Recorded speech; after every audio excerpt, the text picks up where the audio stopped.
इस सत्र में हमारे साथ जुड़े हैं कांग्रेस के वरिष्ठ नेता, हरियाणा के पूर्व मुख्यमंत्री भूपेंद्र सिंह हुड्डा जी। हुड्डा जी, सबसे पहले आपका इंडिया न्यूज हरियाणा के इस मंच पर स्वागत है। धन्यवाद सर, हम बात कर रहे हैं सरकार के 100 दिन पर। भारतीय जनता पार्टी ने प्रदेश में तीसरी बार सरकार बनाई और 100 दिन इन जो बात करें हरियाणा सरकार के, सबसे पहले आप किस तरीके से देखते हैं, क्या कहेंगे नायब सिंह सैनी के इन 100 दिनों पर?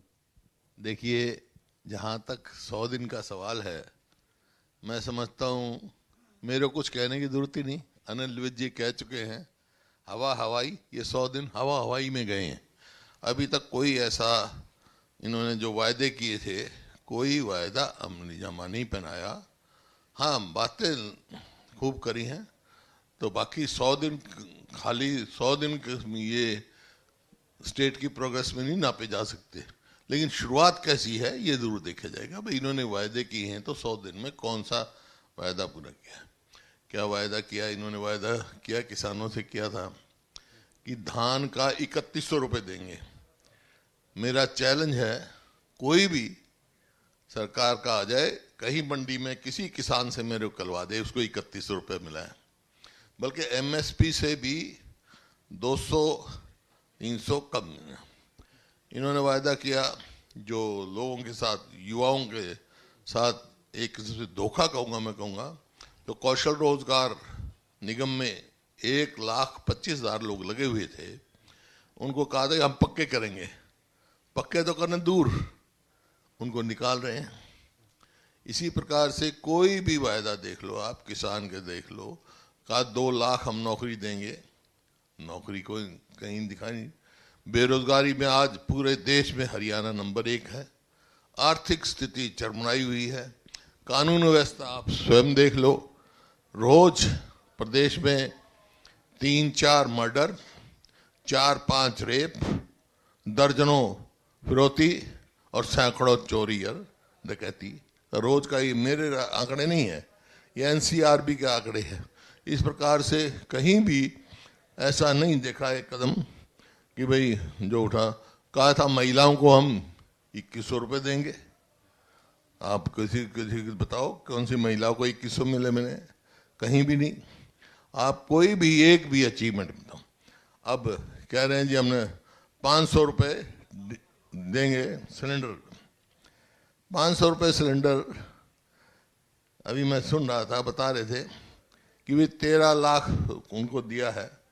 अरे, हरियाणा आज देश का सबसे गरीब प्रदेश है, जिसकी जनता 75% जनता बिलो पॉवर्टी लाइन है। 2 करोड़ 80 लाख में से 2 करोड़ 10 लाख आज बिलो पॉवर्टी लाइन है। 43 लाख परिवार है। 13 लाख की बात करें, पर 30 लाख परिवार कहाँ जाएंगे? उनमें भी ये अगर पहले पैसे भर दो पूरे, फिर रिफंड होगा। ये जो है ना, पोर्टल सरकार पोर्टल ही बना पे रहेगी, चक्कर में डाल देती हैं लोगों को। ये तमाम चीजें सर आपने कही, लेकिन जब भी पूछा जाता है कि कांग्रेस ये सवाल उठा रही है तो सीधा चैलेंज देते हैं मुख्यमंत्री नायब सिंह सैनी साहब कि हुड्डा साहब से पूछिए। वो कहते हैं, उनको कोट कर रहा हूं कि भाई मेरे जब सत्ता परिवर्तन हुई थी, जब मनोहर लाल जी के बाद आए थे, और ये दिन जोड़ लीजिए, और मैं खुला चैलेंज देता हूं कि अपने 10 साल के काम गिनवा लीजिए और मेरे इस छोटे से पीरियड को काम गिनवा लीजिए, वो उस पर भारी पड़ेगा। वो तो हवा हवाई है ना। बताएं तो ये काम किया मैंने, फिर मैं गिनवा दूंगा। ये बताएं कि प्रदेश में एक कोई बड़ी यूनिवर्सिटी लेके आए, प्रदेश में 1 इंच रेलवे लाइन लगाई हो, प्रदेश में 1 मेट्रो का पोल स्टेशन लगाया हो, प्रदेश में 1 यूनिट बिजली पैदा करी हो। क्या है? बेरोजगारी बढ़ी है। ये मेरे आंकड़े थोड़ा है। जनता क्यों ले आई उनको? अगर इतना ही काम उनका खराब था, देखिए 10 साल से लगातार उनकी सरकार चल रही थी, फिर जनता ने उनको क्यों चुना? ये तो आप छोड़ो इन बातों को, तो कई कारण होते हैं ये, लेकिन वोट फिर भी बराबर के हमारे। और जनता क्यों ले आई? ये कोर्ट में भी चल रहा है मामला। 3M काम कर गए, मशीन, मनी, मैनिपुलेशन, समझे? 3 काम करके अब कोर्ट में है। मैं उस बात में ज्यादा चर्चा नहीं करूंगा, मामला कोर्ट में है। बिल्कुल कोर्ट में है, लेकिन और ये आप देखें कि किस प्रकार से नतीजा स्वयं मुख्यमंत्री कितनी वोटों से जीते हैं, मैं तो विपक्ष में था, और मैं कितनी वोटों से जीता हूं। एक पैमाने होते सर, हैं, लोकतंत्र पैमाना तो होता है रिजल्ट, प्रदेश का पैमाना होता है, उसकी आर्थिक स्थिति क्या है प्रदेश की। अब आज ये कह रहे हैं, मैं कह रहा हूँ 100 दिन नहीं नापा जा सकता, लेकिन 10 साल इनको हो गए। प्रदेश में कर्जा कितना हो गया आज? 4,51,000 करोड़ कर्जा हुआ, समझे? इतना कर्जा है। इसका मतलब ये है, एक कोई बच्चा पैदा होता है आज प्रदेश में, तो वो अपने सिर के ऊपर 2,28,000 रुपया कर्जा लेके पैदा हो रहा है। इतना कर्जा उठा दिया। आर्थिक स्थिति जैसे देखते, फिर देखा जाता है आर्थिक स्थिति, जीएसडीपी की ग्रोथ क्या है। 2005 से 2014 तक की ग्रोथ देखो आप, हमारे समय की 18% थी और इनकी 9% आ रही है ग्रोथ रेट पर एनम। कहाँ दिखाए तो भाई, एक बात बताए। एक इन्होंने शुरू में आते ही 2014 में कहा, हमने कल्पना चावला मेडिकल कॉलेज बनाया था करनाल में, तो कहा हम इसको मेडिकल यूनिवर्सिटी बनाएंगे। आज कितने साल हो गए भाई? 10 साल में तो हमने कई मेडिकल कॉलेज खड़े कर दिए थे, कई यूनिवर्सिटी खड़ी कर दी थी। इन्होंने कौन से बनाया भाई? आज तक जाके देखो, करनाल में अभी 4 ही दीवार बनी हुई है, कुछ बिल्डिंग बनी हुई है। ये बैठे हैं, करनाल से भी आए होंगे लोग, बता दो भाई कहीं बनी हुई हो तो पूछ लो। तो ये एक अचीवमेंट तो बताएं, एक वो बताएं हमारी ये उपलब्धि है।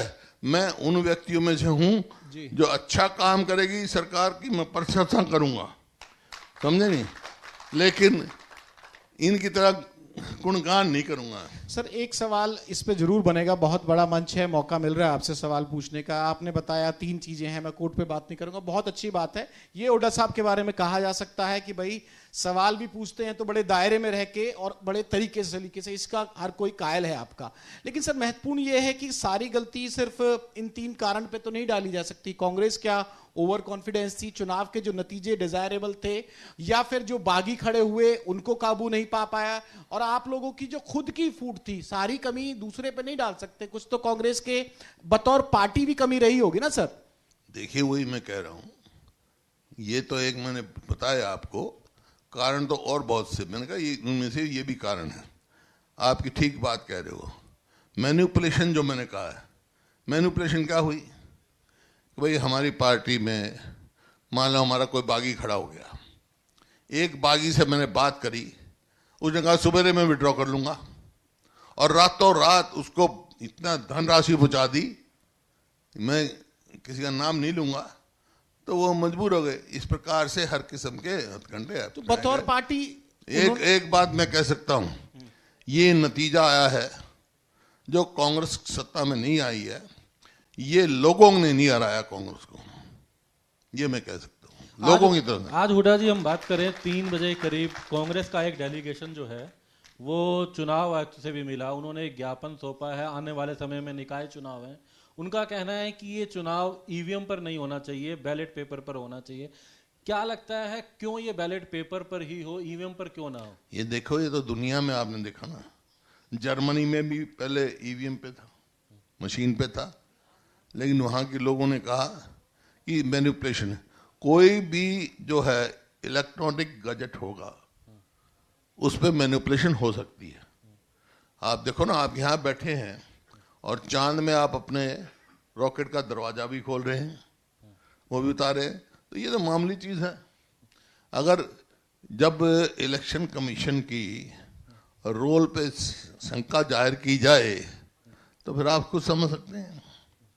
तो ये अगर ना, seizures wife should be beyond doubt. लेकिन अभी उत्तराखंड में बिना ईवीएम के हुए हैं। हाँ, उत्तराखंड में किए उन्हें, उनकी सरकार की मैं धन्यवादी हूँ। एक शुरुआत तो की है, एक शुरुआत होनी चाहिए, पूरे देश में ये आवाज उठेगी। मैं समझता हूँ पूरे देश का चुनाव बैलेट पर ही होना चाहिए। अब देखो ना, आप कहोगे हरियाणा के पिछले 5 नतीजे आप निकाल लो, जी।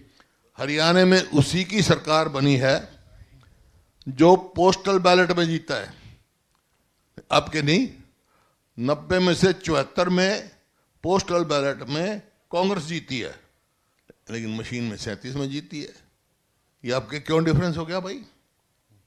तो ये बातें हैं, इनको शक दूर करना है तो एक ही रास्ता है कि बैलेट पे करें चुनाव। तो लेकिन ये सारी लेकिन सर बातें एक ट्रेंड ये भी तो है कि केंद्र में जिसकी सरकार होती है हरियाणा उसके साथ चला जाता है। हमने कैंपेन कवर किया था, आपका भी किया था, और तमाम जगह सत्ता पक्ष विपक्ष सब जगह गए थे। उनका भी ये कहना था कि भाई ट्रेंड तो हरियाणा का यही है और ट्रेंड नहीं बदलेगा, और ट्रेंड नहीं बदला। ऐसा है, ये वक्त की बात है, ये गलत कह रहे हो। ट्रेंड ये है कि पहले हरियाणा का चुनाव केंद्र से पहले होता था। जिसकी हरियाणा में सरकार होती थी उसी केंद्र में होती थी, समझे ना? तो हरियाणा ट्रेंड सेटर है, इसमें कोई दो राय नहीं। लेकिन यहाँ की वो बनने के लिए, सरकार बनने के लिए यहाँ के लोग अपना खुद फैसला करते हैं, और प्रजातंत्र में जो फैसला हो ये ठीक है। जिस दिन चुनाव आया मैंने कारण बता दिए, लेकिन फिर भी हमने कहा कि हम लोगों का फैसला स्वीकार करते हैं, अंडर प्रोटेस्ट करते हैं। अब चुनाव कोर्ट में चल रहा है तो लोगों का फैसला सर्वमान्य होता है। हमारा को जो भूमिका दी है लोगों ने वो निभाएंगे हम अपनी। लेकिन इन निकाय चुनावों में क्या भूमिका देखते हैं, किस तरीके से कांग्रेस की भूमिका देखते हैं? हालांकि अभी आपने बात रखी है ईवीएम की या बैलेट पेपर की, अब ये चुनाव आयोग निर्णय करेगा, लेकिन क्या ग्राउंड पे अगर स्थिति की बात करें किस तरीके से देखते हैं? सर इसे रीमैच की तरह ले लें क्या? इसको रीमैच की तरह ले लें। रीमैच मतलब दोबारा मैच हो रहा है, उसमें आप लोग नहीं जीत पाए थे, जिसमें ये कारण हो गए। क्या नगर निगम चुनाव को रीमैच की तरह लिया जाए कि हाँ भाई इसमें जो जीतेगा वो ज्यादा? ये लोकल चुनाव है, इनका उससे असेंबली से कोई संबंध नहीं है। लेकिन ये मैं समझता हूँ इसके नतीजे कांग्रेस के पक्ष में अच्छे आएंगे, मजबूत आएंगे, पार्टी उभरेगी। कल से नामांकन भी शुरू है।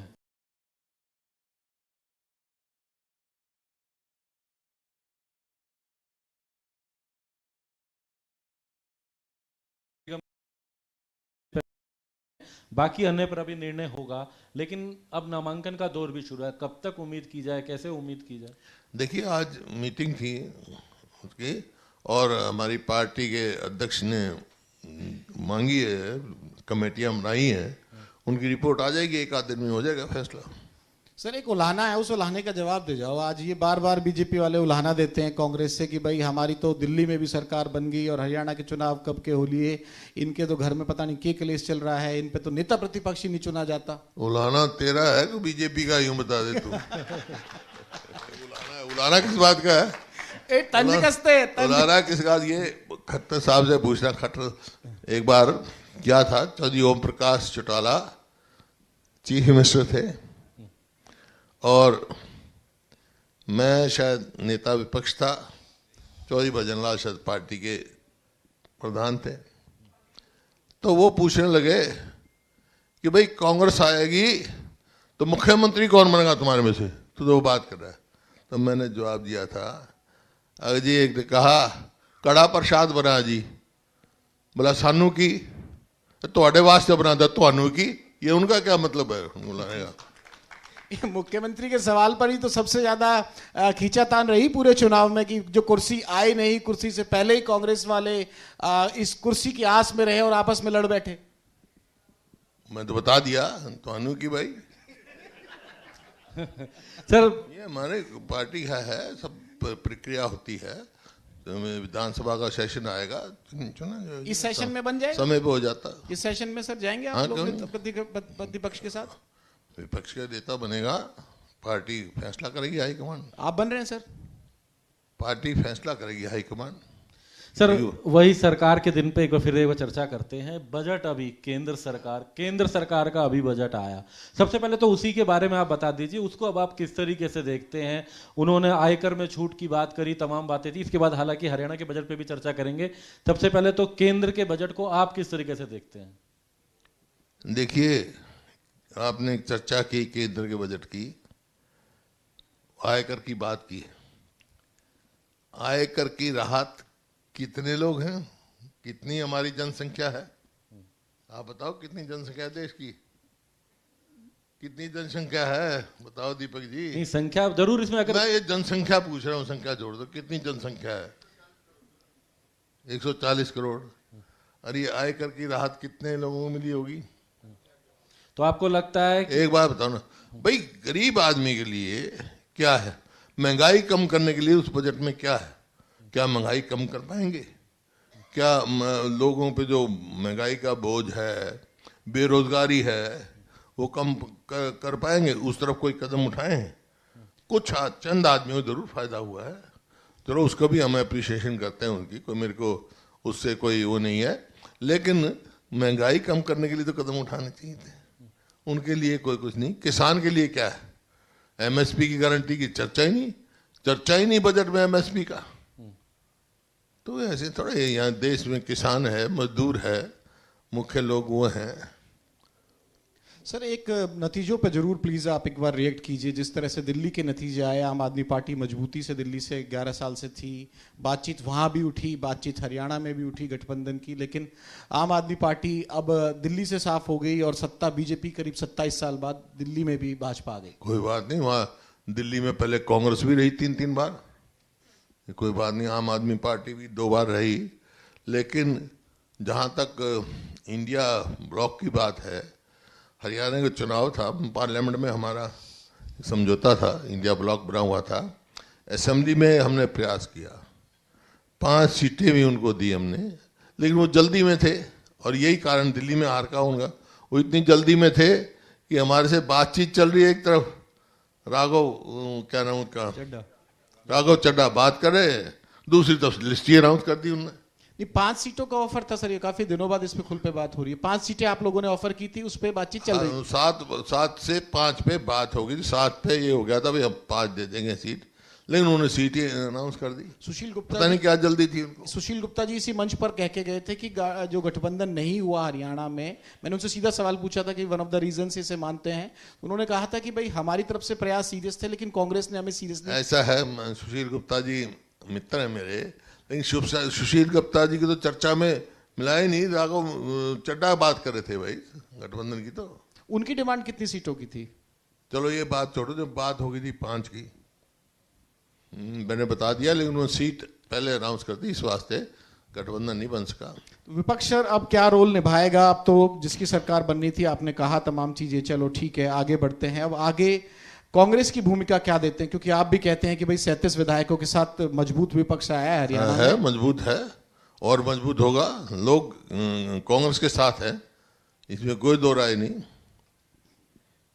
तो हरियाणा के बजट को लेकर अब क्या उम्मीद कर रहे हैं? बजट सत्र, उम्मीद यह है जब 2 मार्च को निकाय के चुनाव हो जाएंगे तो उम्मीद है, जो चर्चाएं हमने भी सुनी, 7 तारीख के आसपास बजट सत्र की शुरुआत हो सकती है। हरियाणा के मुख्यमंत्री सबसे सलाह ले रहे हैं, कुछ आपने भी सलाह दी, या क्या उम्मीद करते हैं बजट को लेकर? और कर्जा बढ़ा देंगे, जो पिछले 10 साल से कर रहे हैं, और तेजी से बेरोजगारी बढ़ जाएगी।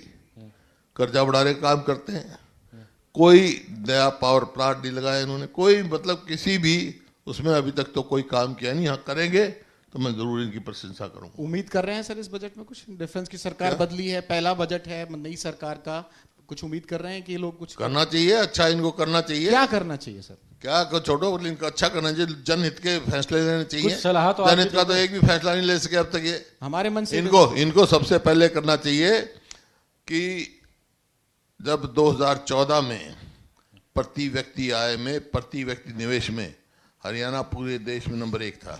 अब आप खुद देख रहे हैं, ये मेरा नहीं है, जो आपका फिस्कल मैनेजमेंट जिसको कहते हैं उसको, वो हरियाणा जो है निचली 5 स्टेटों में है।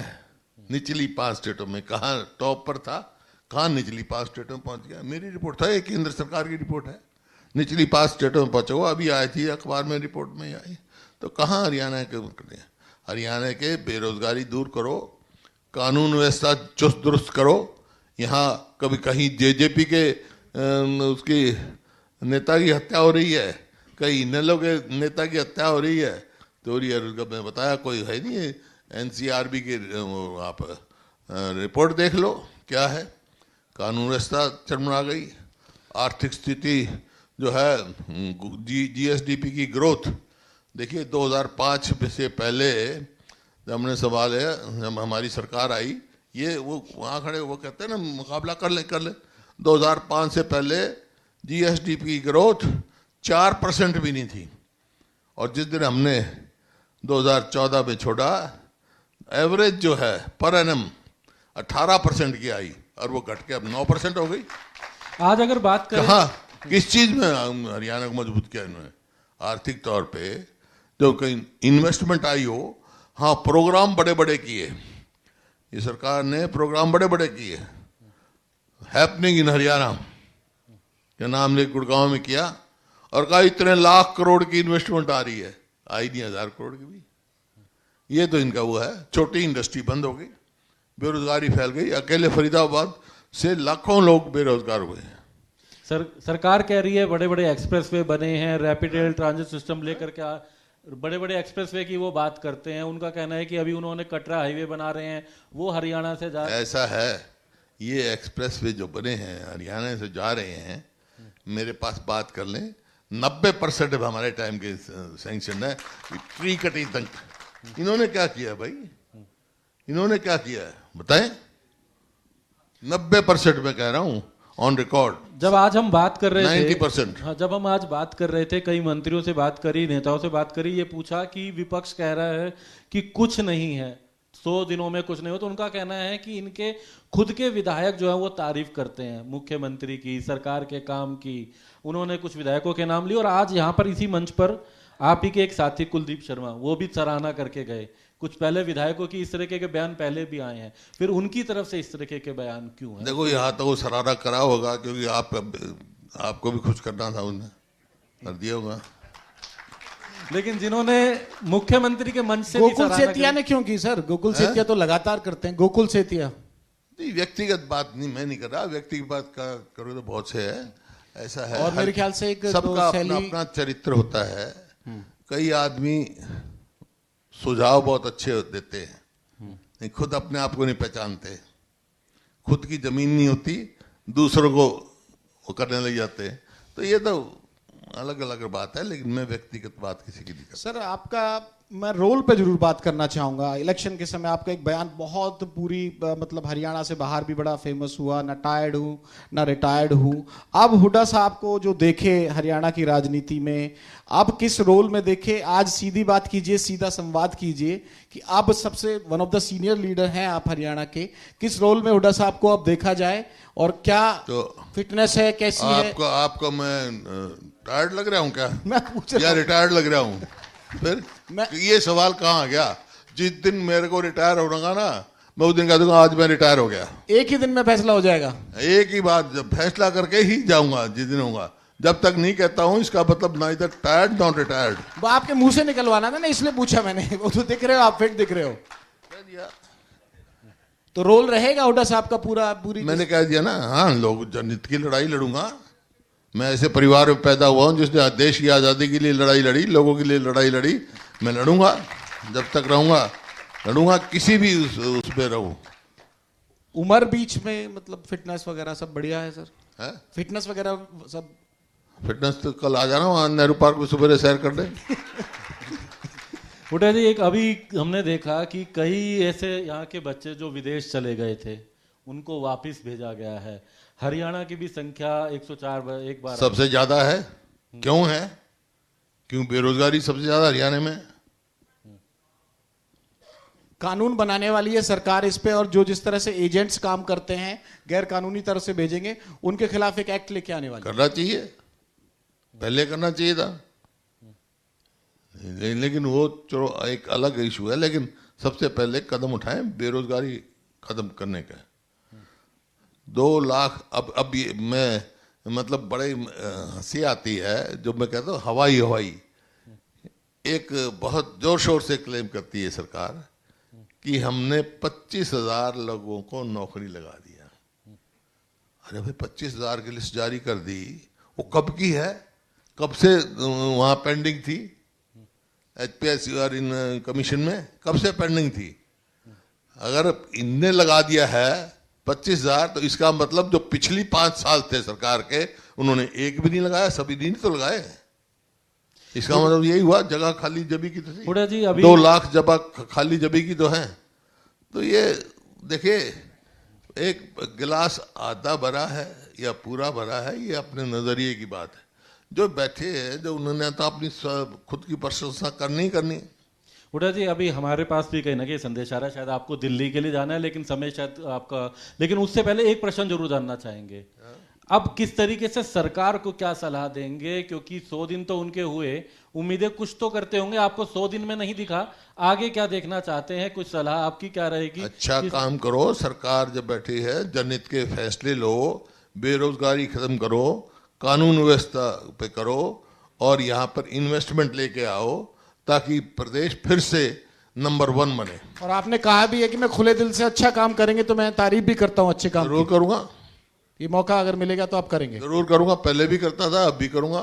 इसमें क्या है, प्रजातंत्र है, अच्छा काम करेंगे तो मेरे को भी अच्छा लगेगा, क्यों नहीं अच्छा लगेगा भाई। बहुत बहुत शुक्रिया सर, विपक्ष की आवाज आपके माध्यम से आ गई, तमाम सवालों पर आपने जवाब दिया। साक्षी, अब बहुत समय हो चुका है, over to you. Thank you so much sir. Thank you.